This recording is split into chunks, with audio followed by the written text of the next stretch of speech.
Harapan dan hayalan itu dua hal yang berbeda. Yang belum menikah kan berharap kok berhayal. Kalau saudara berhayal, kalau saudara pikir Korea itu saudara berhayal dan seterusnya. Mari kita lihat, saudara. Kamus Besar Bahasa Indonesia kasih tahu, harapan itu adalah sesuatu yang dapat diharapkan, sesuatu yang dapat diharapkan, keinginan yang akan menjadi kenyataan, dan orang yang bisa diharapkan. Itu harapan. Kata dasarnya harap. Mohon, minta, hendaklah, keinginan supaya sesuatu terjadi. Itu harapan. Berbeda sekali dengan hayalan. Hayal, berhayal, atau menghayal. Beda.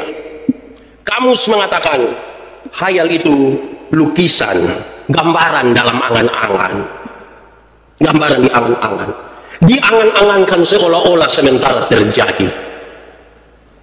Dia ada makan di dapur. Kalau kotor dong di situ mah, dia sampai pikir di dapur, tapi serasa di resto kelapa. Itu menghayal. Ada bawa otot trek satu yang putar selengger, tapi dia bilang berasa naik Lamborghini ini. Itu menghayal. Kita lagi bicara tentang harapan, bukan hayalan. Saudara-saudara, lalu tentang harapan, apa yang Alkitab bilang?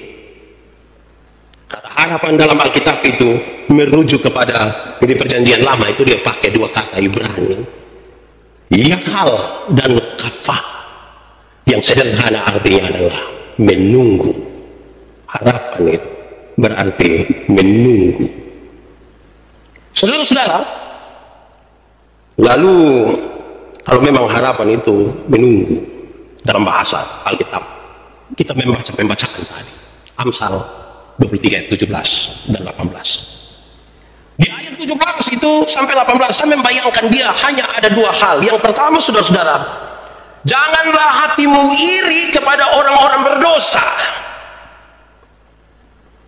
Kalau mau ada harapan, ada masa depan, janganlah iri hati pada orang-orang berdosa.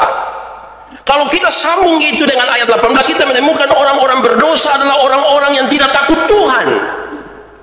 Orang-orang yang tidak takut Tuhan itu tidak akan punya masa depan. Sekalipun dia sukses, sekalipun dia kaya raya, tapi kalau dia tidak takut Tuhan, dia tidak punya masa depan. Siapakah orang-orang berdosa itu dalam kaitan dengan masa depan? Saya mengutip dua ayat Alkitab.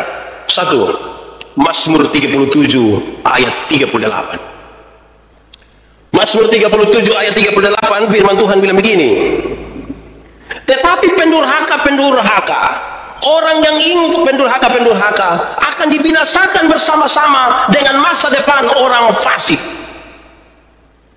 Pendurhaka dan orang fasik tidak ada masa depan. Saya cari di kamus, apa itu pendurhaka? Pendurhaka adalah orang yang ingkar janji kepada Tuhan, orang yang ingkar janji kepada orang tua, orang yang melawan dan memberontak. Itulah pendurhaka. Jangan iri kepada mereka. Sekalipun mereka sukses, jangan iri kepada mereka. Mereka tidak ada masa depan. Ayat yang kedua, Amsal 24 ayat 20.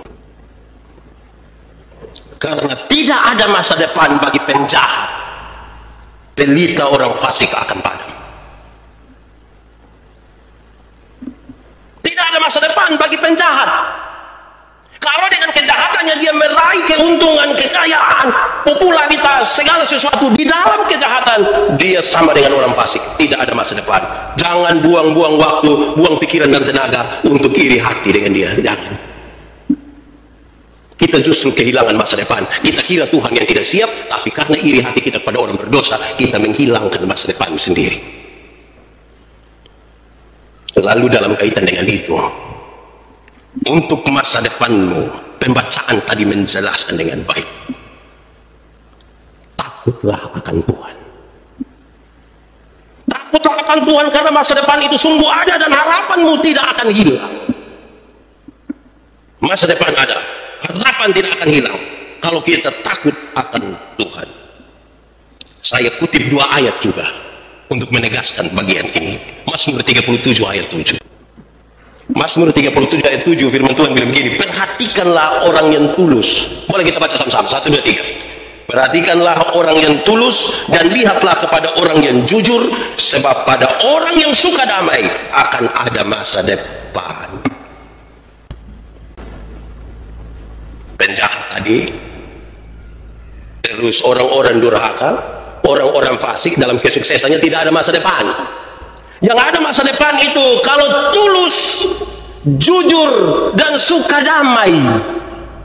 Saya pakai bahasa lain, tidak ada penjahat yang jujur. Tidak ada. Penjahat selalu tipu, pura-pura. Tidak ada orang fasik, tidak ada penjahat yang tulus. Tidak ada. Dan saudara tahu, penjahat tidak cinta damai. Nama sosok penjahat. Penjahat mana cinta damai? Tidak ada. Kalau begitu pesan ini menjadi kuat sekali. Mau ada masa depan. Masa depan di dalam Tuhan. Perhatikanlah baik-baik. Jangan iri kepada orang-orang berdosa. Tetapi yang paling harus diperhatikan adalah tulus, jujur, dan suka damai.